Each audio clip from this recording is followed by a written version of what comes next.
Bonjour à tous et bienvenue dans ce nouvel épisode de Lire la Chine. Alors aujourd'hui je vais vous parler de deux bandes dessinées qui sont Laowai, voilà, de Alcan Bollé et Bess, et Tsui, il y a le coup de cœur du libraire, voilà, Tsui de Nioul et Mantovani. Si j'ai choisi de vous parler de ces deux bandes dessinées en même temps, c'est qu'elles traitent toutes les deux de la fin de l'Empire Qing. Donc la première, Laowai, va plutôt être centrée sur, comme l'indique le titre, la guerre de l'opium, la seconde guerre de l'opium à laquelle participe la France, tandis que Tsui est centré sur le personnage de Tsuchi, donc la dernière impératrice douairière chinoise. Alors, Laowai parle d'un soldat français qui prend part à l'expédition envoyée par le gouvernement de Napoléon III en Chine pour sauvegarder les intérêts de la France en Extrême-Orient selon la version officielle. Alors, c'est une histoire qui est plutôt intéressante, plutôt bien rythmée. Dans la préface, on a une petite référence à Alix, ou Murena, ce qui est plutôt vrai, je trouve. J'aime beaucoup les dessins. On a des choses particulièrement jolies. Voilà, j'aime beaucoup ce plan, par exemple, avant le départ de l'expédition. L'histoire est intéressante et permet de voir un petit peu à la fois l'entraînement des soldats de marine française, donc les marsouins, et aussi comment était la vie dans la Chine impériale du XVIIIe siècle, comment sont vus les étrangers, comment vivent les Chinois, etc. Donc c'est une bande dessinée que je vous conseille, d'autant plus que c'est une série qui vient de débuter, le tome est sorti en janvier si je ne m'abuse. Donc un suivre avec grand intérêt, je pense que je vous ferai la revue du second tome. Ensuite, je suis beaucoup plus sceptique sur celle-ci. Tout simplement parce que je trouve que l'histoire tourne énormément autour du sexe. Pas que ça me dérange, mais bon, à trop forte dose, et tout bête, j'ouvre une page, voilà, des femmes nues, des gens nus, etc.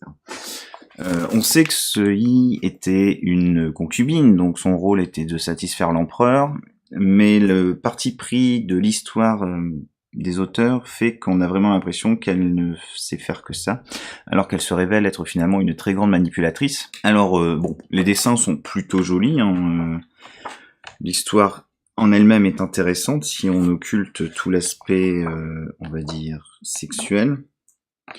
Cependant, je pense que si c'est la vie de celui qui vous intéresse, je vous conseille plus, alors c'est pas une bande dessinée, ça va demander un petit peu plus de temps, mais cet excellent ouvrage, voilà, de Jun Chang, donc l'impératrice de Qi aux éditions Lattès, voilà, qui lui vraiment donne un regard très différent sur ce personnage qui est jusqu'à très récemment était encore déconsidéré en France, c'est vraiment vu comme le personnage à l'origine de la chute de la dynastie Qing, alors qu'en fait c'est quelqu'un qui s'est battu pour la sauvegarde de sa dynastie. Elle a peut-être pas pris les bonnes décisions, elle a peut-être fait des choses fortement répréhensibles, mais c'est un personnage beaucoup plus ambigu et ambivalent que le laisse entendre la légende. Donc si c'est la vie de Tsuchi qui vous intéresse, je pense que c'est vers cet ouvrage que vous devez vous tourner. Après, si vous êtes curieux et que vous n'êtes pas rebuté par les scènes de nu, vous pouvez très bien prendre cette bande dessinée, qui est intéressante. Par contre, je me pose la question de savoir si on va avoir un tome 2, étant donné que, vous voyez là, c'est marqué volume 1-2, et que le tome donc 2 n'est toujours pas paru à l'heure actuelle, et les recherches que j'ai pu faire me mènent simplement sur le blog de l'auteur, qui présente une page, en noir et blanc d'ailleurs, qui devrait s'intégrer dans le tome 2, mais aucune nouvelle pour l'instant. Voilà, donc ces deux bandes dessinées, je vous mettrai les liens en dessous. Je vous conseille plutôt celle-ci, qui est plus intéressante. Celle-là est sympathique, mais bon, c'est vraiment oubliable, quoi. Voilà. De quoi je vais vous parler le prochain épisode? Ah oui. Alors, il y a des chances que je n'ai pas oublié le Justice, c'est juste qu'en ce moment il est sur ma table de chevet, j'ai d'autres choses à lire.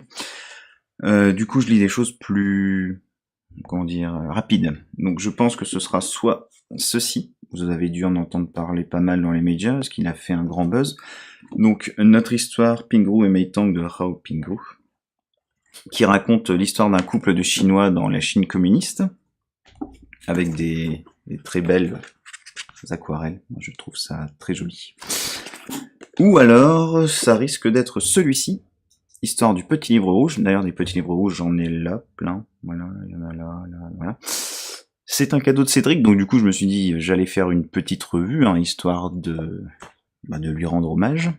Et puis c'est un sujet qui m'intéresse pas mal, étant donné que j'ai fait mes recherches de master dessus. Voilà, donc je n'ai plus qu'à vous souhaiter une bonne lecture, et à la prochaine. Salut!